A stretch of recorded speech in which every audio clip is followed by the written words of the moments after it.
کہتے جی کہ پیر ہے صلاۃ السلام بھی پڑھتا ہے، یعنی وہ بریلوی ہے، دم بھی کرتے ہیں، اس میں اثر ہے۔ اثر تو جوگی کے پھونکنے میں نہیں ہوتا ہے۔ یہ کیا ہے؟ جوگی بھی منتر پڑھتے ہیں، سانپ کی زہر ختم ہو جاتی ہے، تو پیر کی بات تو کیا، وہ تو کسی بخار کے لیے پڑھتا ہوگا یا درد کے لیے۔ جوگیوں کے پاس تو ایسے ایسے یعنی انتر منتر جنتر ہوتے ہیں کہ وہ جناب اگر نعوذ باللہ سانپ بھی ڈس جائے پڑھتی ہیں، دم کرتے ہیں، ٹھیک ہو جاتا ہے۔ تو یہ ایسی بات، یہ کوئی اس کی ولایت کی دلیل نہیں ہے۔ اصل دلیل جو ہے ولی ہونے کی وہ اتباع محمد مصطفیٰ۔ ایک بات موٹی یاد ہے، اگر وہ کتاب اللہ اور سنت رسول اللہ پہ چلنے والا ہے تو وہ ہمارا پیر بھی ہے، مرشد بھی ہے، ہماری آنکھوں پر بھی ہے۔ لیکن اگر وہ بدعت کا مرتکب ہے تو وہ بدعتی ہے، اس کو ہم کبھی پیر نہیں مان سکتے۔ صلاۃ تسبیح پڑھنے کے بڑے فضائل ہیں، اس میں کوئی شک نہیں۔ کبیرہ گناہ معاف نہیں ہوتے جب تک توبہ نہ کرو۔ اگر ایک آدمی نے غلطی سے اپنی بیوی کو ماں کہہ دیا، کچھ بھی نہیں ہوتا۔ کہتے ہیں کہ میری بیٹی کی شادی ہو گئی، اس کی ساس جو ہے اس کے ساتھ سلوک برا کرتی ہے، تو وہ ہمیشہ اللہ سے یا ذا الجلال والاکرام، یا ذا الجلال والاکرام پڑھ کے دعا کیا کرے، اللہ رحم کریں گے۔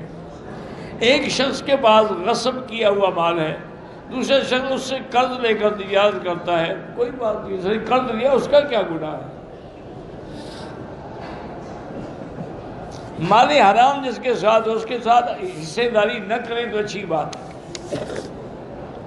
ایک آدمی نے اپنی بیوی کا پستان چوسا، بہرحال اندر تو کچھ نہیں گیا، دودھ وغیرہ، اس نے تھوک دیا، کیا نکاح رہا یا ٹوٹ گیا؟ نہیں جناب، روز آپ دودھ پئیں، نکاح نہیں ٹوٹتا۔ اچھا ہے خواہ بازار سے دودھ خریدنا پڑے گا، تو گھر میں دودھ کا انتظام ہو گیا نا۔ انا للہ و انا، اور فلمیں دیکھو، یہ فلموں کی برکت ہے، یہ اسی کی نحوست اور عذاب ہے کہ تم انگریزوں کی تقلید کر رہے ہو۔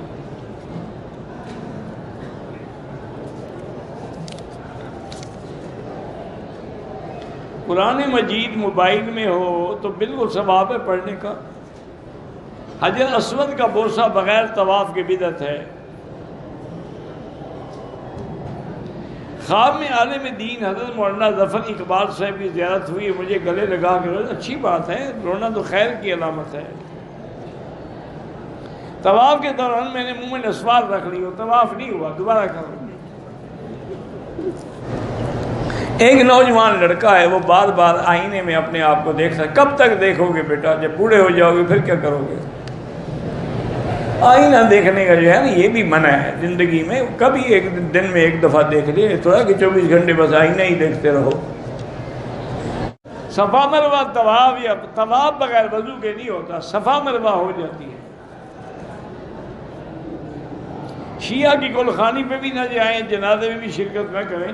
کوئی بہانہ بنا دیا کہ جھگڑا ہو، برادری کا جھگڑا، تو تھوڑا لیٹ چلے گئے، جب جنازہ ہو گیا پہنچ گئے۔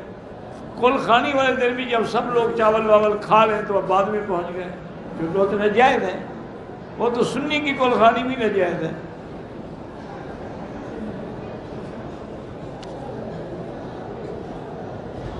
میرا کاروبار ہے، غلطی سے یا جان بوجھ کر کسی سے رقم اس کے حساب سے زیادہ لے لی، واپس نہیں کر سکتے، کسی بہانے سے واپس کر دو نا۔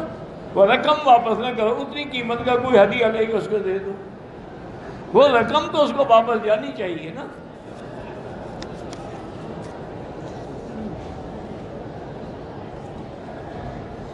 کہتے ہیں مدینہ پاک میں ہم حضور کو حاضر ناظر جان کر صلاۃ و سلام، جب آپ ہر جگہ حاضر ناظر ہیں، مدینہ کیوں جا رہے ہیں؟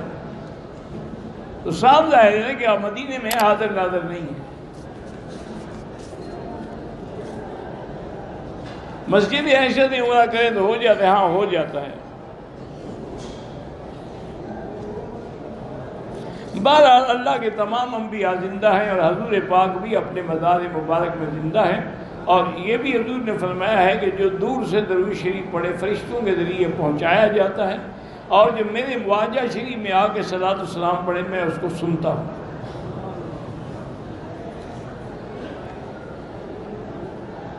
نماز میں خشوع اور خضوع پیدا نہیں ہوتا اس کا طریقہ یہ ہے کہ جو کچھ پڑھتے ہو نا ایک ایک لفظ پہ غور کرو. الحمدللہ رب العالمین. اس طرح 8-10 دن جب غور کرو گے نا خود بخود خشوع پیدا ہو جائے گا. کہتے ہیں ہمارے ملک میں بڑا جھگڑا ہے کہ مردے سنتے ہیں یا نہیں سنتے ہیں. اللہ ہدایت دے دونوں کو. باقی یہی مسئلے رہ گئے تھے، باقی سارے کام ہو گئے. یہ مردوں کے بعد زندوں کے مسئلے حل ہو گئے. میں نے بتایا تھا شاہ جی ایک دفعہ تقریر کر رہے تھے شاید میرے غازی خان کے علاقے میں. کسی نے چٹ لکھا کہ حضرت آپ کا کیا عقیدہ ہے، مردے سنتے ہیں یا نہیں سنتے؟ انہوں نے کہا میری تو زندہ بھی نہیں سنتے تو مردوں کی بات کرتے ہیں. میرا طواف عصر کے بعد ہوا، طواف 2 رکعت مغرب کے بعد پڑھے. یہاں جو ہم نماز پڑھتے ہیں ہم امام کی اقتداء کریں یا مکبر کی؟ ہم امام کی اتباع کریں گے. مکبر کے ساتھ ہمارا کیا تعلق ہے؟ انما جعل الامام لیؤتم بہ. ہم اس کی یہ تو احتیاط ہے کہ اگر امام کا سپیکر فیل ہو جائے تو لاکھوں لوگوں کی نماز تو خراب نہ ہو.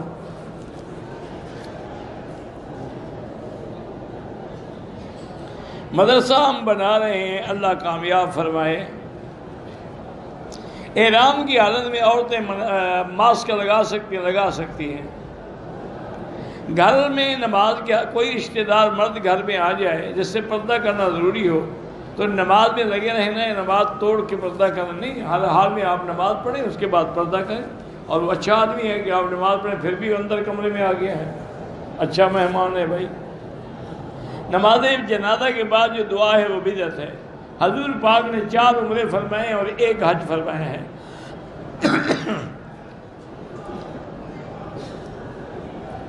باپ کا کاروبار سود کا ہے، ان نے مجھے دے کے عمرہ کرایا، وہ جائز. بالکل آپ کا کیا گناہ ہے؟ وہ گناہ گار وہ ہیں جو سود کھاتے ہیں.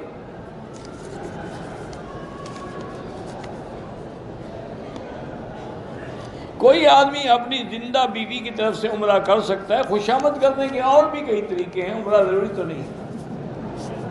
اس کے لیے کوئی گفٹ شفٹ لے جاؤ، خوش ہو جائے گی. عمرے کو کیا کرے گی بیچاری؟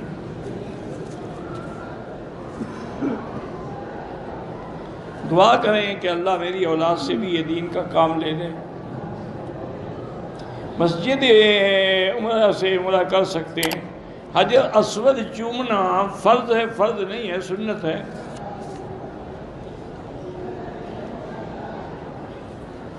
میں نے 2 مرتبہ بچپن میں خواب دیکھا تھا، کسی کو بتانے کی ضرورت نہیں ہے. رکن یمانی کا دور سے اشارہ نہیں ہوتا، موقع ملے ہاتھ لگاؤ اور اشارہ نہ کریں.